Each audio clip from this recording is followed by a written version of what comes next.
Hi there, welcome. Um, Trust you are doing good. The Lord has been good to you. So I just thought to share a quick one. I was meditating earlier today, and we're familiar with the story of how Christ was birthed, how he came through a virgin womb, a womb that has not, housed any baby, and even the process of his being born, being conceived, it was not through the regular process of conception we are all familiar with. Now, he came through a virgin womb, a womb that has never been occupied before, quite all right. And as well, similar to that, when he was crucified and he was going to be buried, you remember that man, Joseph, that he collected his body or received his body and put him in a tomb that had never been used before as well. So you can technically picture it as the womb and the tomb. Right now, let's hold that thought.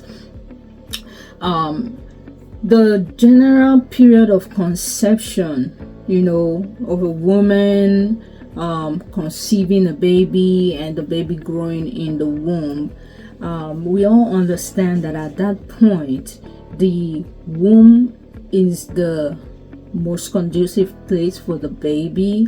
The survival of that baby or that fetus is all connected to what is being done in the womb, and in the process of that, the baby is dependent, totally dependent.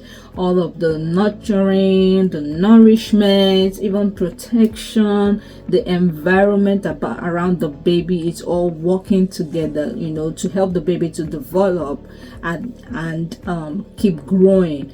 But there comes a time, at that 9-month period or thereabout, when the baby is fully developed, when everything is completed, the organs, the system, everything is perfectly done, well said. The baby keeps growing, the growth doesn't stop, I beg your pardon.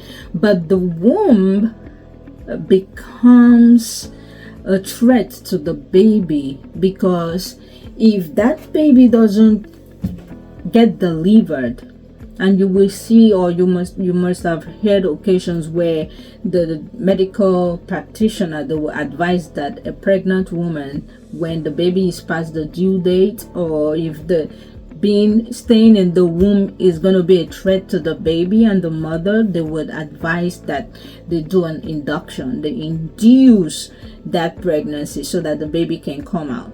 What am I trying to say here? That womb has a potential of becoming a tomb if the baby doesn't come out. Where am I going with this?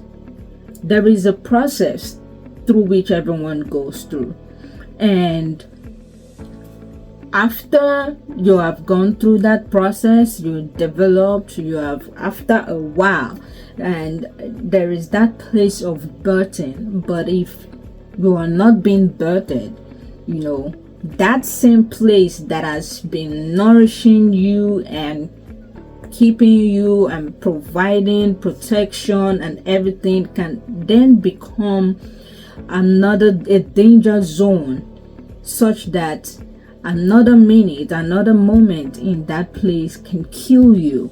It can possibly cause a destruction to the destiny. Why? Because the time that has been allotted for the period of processing is over. It's now on to the next phase.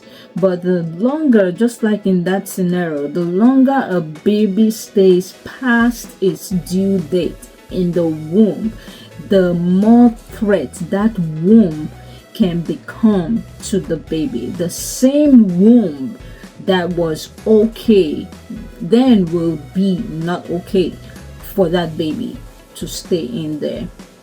So back to what I brought up when I started talking about the womb and the tomb. Don't let that womb Don't let that womb then become a tomb, okay, for you. Everybody has a process of timing. The men of Issachar, they had an understanding of time and season. So it is up to each and every child of destiny, everyone who is understanding the purpose in life, to know when each season, when the next phase comes up, when is the next season. And the moment you know that, you know the time to get into the next season. Now, the longer you stay in the previous season, it could be detrimental. It could kill the purpose, it could destroy destiny, it could affect a lot. All right, I just thought to share that, just a real quick one. The Lord bless you. Amen.